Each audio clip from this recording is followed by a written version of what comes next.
What's up guys, NepentheZ here and welcome back to another episode of The Road to Glory. Today we are going into our next FUT Champion Games, and just like last week, almost exactly the same.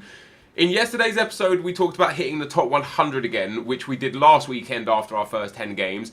And then last weekend in our second 10 games we came up against a pro player, Pulse Herosia, who actually is for the month in like the top 20 or something, which is unfortunate.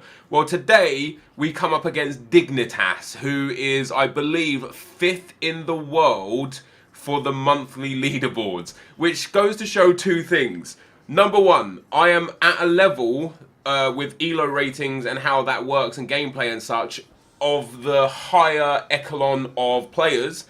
And number two, that I'm not quite good enough to compete. And you'll see the game that I played against him. He's just incredible. Last week he went 40 for 40. This week I know he was 33 for 33. I don't know what he finished on. But it's both awesome and incredibly frustrating coming up against pros, because like I'm not a pro, I'm a YouTuber, I'm an entertainer primarily, and FIFA is the game that I love and that I love to play, but I'm not at the level of the pros. I lose silly games, I make silly mistakes, and although when I've come up against the pros I've actually given them good games, I know that I'm not that good, right? For me to be that good, I'd pretty much have to stop doing YouTube and just focus on FIFA and my FIFA abilities. So with that in mind, like it's nice that I'm there, but it's really annoying that I'm not quite there. Like, I'm above that kind of group that I want to be in. And something to do with the FUT Champions, like, the way the rankings work. And I think this is interesting, because there are people like A&I Skills, Bateson and Marshall are all likely to finish in the top 100 for the month, which is insane. There is absolutely no disputing the fact now that they are considered in the best 100 Ultimate Team players this year. If you get in there for a week, you know, maybe you had a lucky week, maybe you came up against lucky opponents, maybe you know, the pros weren't playing that week or something or another. If you get in the top 100 for the month, you are just considered a genuinely legitimate FIFA player. For us personally, after these games that we played this week to go for the monthly leaderboards, we are only a handful of games outside of top 100 for Europe, which is sensational considering we haven't put any money into the game, and some of the teams we've come up against, like, I'm a firm believer that player skill trumps team, but there are occasions where a team will just win you the game. You know, there was a game last week where we played against a guy who had a super team with Pogba and Ibra and such, and although I dominated and controlled the game, he was on part of the bus, he hit me with one counter-attack, and because he's got the Ibra and the Pogba and stuff,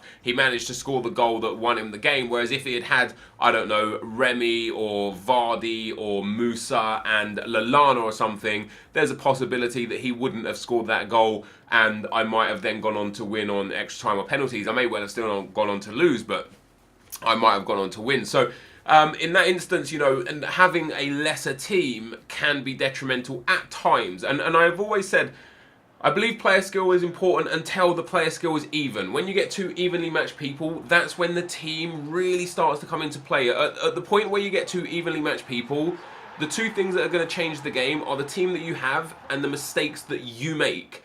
If you've got a bad team against a good team and you're both, you know, even on skill, more often than not, the good team will come out on top just because they've got better players with better stats.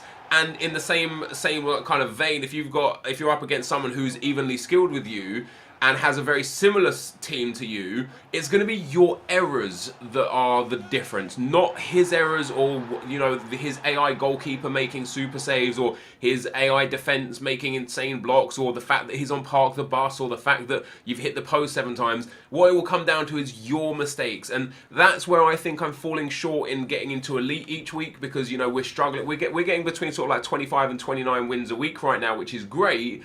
But for me to push to that 30 wins plus a week, I'm going to have to really eradicate the mistakes out of my game. And my biggest problem with that isn't that I'm necessarily bad or that I have trouble with certain aspects of the game, because you guys have helped me realise a lot throughout FIFA 17, a lot of my mistakes. The amount of comments I see that help me out, you know, you should try this, you should try that, you should try this formation, that player, this custom tactic. I get so much information from you guys that helps me. But my problem is my emotional investment into this game. There are not many people that get as emotionally invested into it as me and potentially Nick 28T. What happens is when I lose a game that I feel is unjust, I take that emotional stress into the next game, and that's my mistake. You know, okay, I lost the game. Everyone suffers losses. This year, as you know, more than any other year, your record doesn't mean anything because there are so many competitive games this year that if somebody comes to me with a 10-1 win-loss ratio, I'm probably going to be like, you don't even try and get into FUT Champs, because it's clear that if you know, otherwise you're one of the best players in the world. If someone comes to me with a 2-1 win-loss ratio, I'm going to think, you know what, you're a really good player, because 2-1, let's say you've got 300 wins and 150 losses. Last year, people would look at that and be like, oh, terrible, you know, really bad win-loss ratio, or like average win-loss ratio. But this year, 2-1 is like what, 25 wins, 28 wins. It's like 28 wins. 28 wins is gold one. Gold one is an incredible achievement. Like, it really, really is. If you can get 25 wins a week in a FUT Champs, that will qualify you for Elite 3 for the monthly prize, which I think is amazing. So, in terms of like the skill rating, my skill rating, even though I've won less games than Bateson and finished lower than him every single week, my actual skill rating is higher than his considerably. And the reason why this is problematic is because I'm coming up against people with my skill rating, which is a level above Bateson, and he's coming up against people with his skill rating, which is a level below me. So when he gets a win, he only moves up. I don't know how many points you get for a win. I don't know what rage quits are considered for it. I don't know how, if it's goal, score, possession, or what. I don't know what it is that determines skill rating. But the fact of the matter is, Bateson is playing against theoretically weaker opponents than me, which is giving him a helping hand in winning more games. Like, if I had the same skill rating as Bateson, I would probably win more games during a week. And I don't know if that's a good thing for me or a bad thing for me, because it could be a good thing because it's saying, hey, you've got a really high skill rating, you're winning a lot of games even with this, you're matching up against a lot of pros, which Bateson and AA9 skills and Marshall do as well, to be fair. But I never get that like easy game. Like, pretty much for me, after game 10, when everyone's kind of got involved and is playing, I just struggle all the way through. And again, this week, we came up against Dignitas. We came up against what's his name? There's another guy in the top 100. I think he's top 20 for the month as well, that we played and beat in one of the, either today or tomorrow, the final episode. So, you know, I'm getting close, guys. I'm getting close. And I know a lot of people don't like the FUT Champions or like the amount of FUT Champions, but EA have really geared FIFA towards FUT Champions this year, and you've got to roll with it. If you don't roll with it, you're going to get left behind, and I don't want to be left behind, so I'm doing my best to please all parties, but it's not always going to be the case. But what I was talking about initially, and what I found interesting, was also, for example, AA9 skills has a considerably higher skill rating than Bateson as well. So AA is coming up against, like, you know, these players, and Bateson's coming up against these players, and they're both winning. And that's not to take away from Bateson, because Bateson's doing an amazing job, and I know he's still coming up against pros. But that's why I'm saying, like, I wonder how the skill rating works. Do you get matched up by wins or by skill rating, or is it by wins and then by skill rating, or is it by skill rating and then by wins? So this, guys, is Dignitas and his team. I believe he instantly paused it and changed formation. I could be wrong with that one, but anyhow, it's an incredible team. And this is what I'm saying, like, he beat me fair and square, right? There's no two ways about it. He beat me fair and square. He is one of the best players in the world, right? So, I can't take anything away from that. It was a bit of a frustrating game for me, because once he took this lead, once he went 1-0 up, I couldn't get the ball. You see the match stats there at halftime, very briefly, if you want to pause. We basically had 50-50 possession. He had a couple more shots. I'd had a couple, I think 1 or 2 shots, but couldn't get them. And then he scores 10 minutes after half-time, and it was just really difficult to get the ball off him now. And then in the 90th minute, my player gets stuck in the net, by the way. Otherwise, I would have cleared that. So, you know, a 2-0 or a 3-0 loss to a guy who last week went 40 out of 40, I am very, very happy with that. I'm very happy with the fact that I only lost 3-0, and I had a couple of chances and I could have played better. But again, it comes down to the fact that his team was so damn good that my team just could not compete. Obviously, he is incredible, right? There's no two ways about it. He is unreal, and his team was unreal, and I'm above average but not amazing, and my team is above average but not amazing. So in that instance, how has the skill rating matched us up? Because it must mean, if it goes by skill rating and then by wins, it must mean that we're on the same skill level, which would just be ludicrous, right? if it goes by wins and then skill rating, it would still mean that we're on the same skill rating, because he would have the same wins as me, but the skill rating is level. So I have a skill rating that is equal to the pros, which means every person that I come up against also has a skill rating that is equal to the pros, which means I'm basically playing the most difficult game of my life every single game, which is really frustrating, because I know FUT Champion is not supposed to be easy. It's supposed to be difficult. It's a competitive game mode. It's supposed to be tough for the people that play it. But I hate the stress and pressure. I don't perform well under pressure, which is why, like, at the start, I always get out of the first 10 or 12 games, I go incredibly well. Then the pressure hits me because I'm like, oh, damn, I'm 10-1, or I'm 11-1, or last 2 weeks ago on my main account, I was 18-2. And I'm sitting there thinking, okay, now I've got problems. Now we're stressing, because now I'm like, every guy I'm coming up against is going to be incredible. And I end up letting the pressure get to me, and it causes me more problems than it really, really should do, which is very silly, because it's just a game. I know we've talked about this last episode. I should go into every game as if it's the first game. The opponent I'm coming up against is experiencing the same stress and problem and emotions as me. You know, every opponent I come up against is going into the game thinking, God, I really hope I win this game. And sometimes they do, and sometimes they don't. But anyway, as per last week, yesterday I went 11 and I think we got to 11 wins, 1 loss. Or 10 wins, 1 loss from our first 11 games. The next 9 games after that, I think I got 3 wins and 6 losses, and it's just pathetic from me. I need to figure out a way to stop the collapse, because it's happened every single week, always in the middle of the games.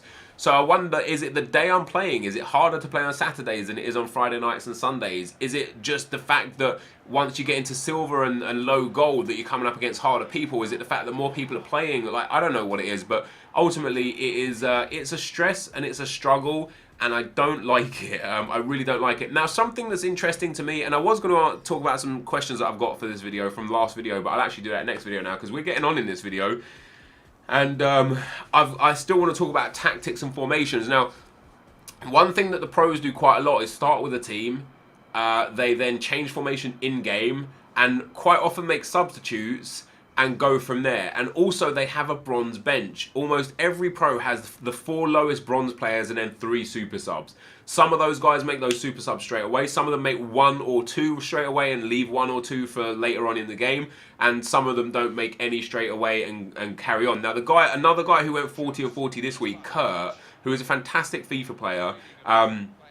So he starts with a really weird team, and it's got 3 like absolutely non-entity players in it that he subs out instantly, which is interesting to me, because it means a couple of things. It means, number one, he's so confident in his own abilities that he's not going to go to extra time, because otherwise he's going to require subs in extra time, because your players are just dead by extra time. And I would argue that most pros probably lose most of their games in extra time, because they don't have substitutes. You know, when you've got your player, you know, your high midfielder Kante, who's a popular one for the pros, on literally no stamina in the 105th or 110th minute, and then this random scrub that's been playing part of the bus against you because you're a pro player all game brings on Theo Walcott for the last 10 minutes. It doesn't matter how good of a player you actually are. Anyone with a finger to press sprint and a brain to run in a straight line will be able to beat you at that point, because your Kante cannot keep up with the pace of Theo Walcott, and that's all there is to it. So on the one hand, it says I've got this, you know, this obscene confidence that allows me to be able to play without thinking that I'm going to go to extra time, because I'm so confident that I'm going to win. But no, on the other hand, it says if I go to extra time, I am screwed. So for me, I sit there and think I could do that. I could quite easily put 4 low-rated bronzes on the bench. I could leave maybe Cerna as a defensive / midfield option. Maybe like Martial as a midfield / attack option, and then Giovinco as a flat-out attack option. I could quite easily do that and have those as my subs, as my as my options. Alternatively, I could just carry on doing what I'm doing and like flander around at 26, 28, 29 wins and never really get to that 30 part. But if I want to become a better player, if I want to get to that 30 plus wins, I've got to start understanding why the pros do what they do, so that I can do it and utilize it. Because I see a lot of people, and I came up against a lot of people that would just pause the game at kickoff, change formation, and then I'd spank them. And I'd be like, you literally did that because you saw a pro do that. You built a team, paused it, changed formations at the start just because you saw a pro do it. And I see people all the time as well just take other pros or like competent FIFA players custom tactics and think that it's just going to make them a better player. Custom tactics are important and have value, but they have value to your style of play. Like, you'll see Gorilla's custom tactics and Duke's custom tactics and Dr. Jarba's custom tactics, and they are all wildly different. So, you know, it's like, I see people all the time, like I say, just take these people's, you know, this stuff off of people and expect it to make them a better player. But for me, I would like to understand why it's effective for them, rather than just be like, oh, Dukes does this, I'll do it too, and then be like, oh my god, I'm still losing games, this custom tactic is just nonsense, it doesn't work, he must be doing something different. Yeah, he is doing something different, he's better at the game. So for me, I wouldn't mind putting 4 players on the bench, 4 bronzes on the bench. That people bring that team rating down, that they say, the pros say, or the word on the street is that a 182 team is the team rating, and this is going to now inspire lots of people to try that as well. And I know it is. I know loads of people are going to be like, oh, well, if they do a 182 team with 4 bronzes, I'm going to do that too. And you guys are probably going to go and try it. And it'll be interesting to see what effect it has on the game and has on the players, because now we might get people saying like, oh my god, I used to do that and you've just ruined it for me, I can't win a game anymore. Well, tough luck, too bad. This series is about helping people get better at the game and teaching them how to play Ultimate Team without money. And in my opinion, if that's how to do it, then that's how to do it. But I will try it out myself. I will see what the deal is about, and I will give my honest opinion and honest feedback on whether or not I feel like bronze benching and custom tactics have that much of an impact to the point where it's game changing, because I don't believe so. On that note also, you'll see me switch to a 3-5-2 quite a lot because I like the 3-back formation this year. I might go for it as my main formation next week. I don't know. Yeah, I don't know. I want to try it out in divisions first and see if it's a competent play style from the start. I switched to it quite a lot during the late games. But, yeah, there it is. So anyway, guys, here we are. We lose 4-1 against Rolls-Royce FC. I believe he is the guy that is also in the top 100.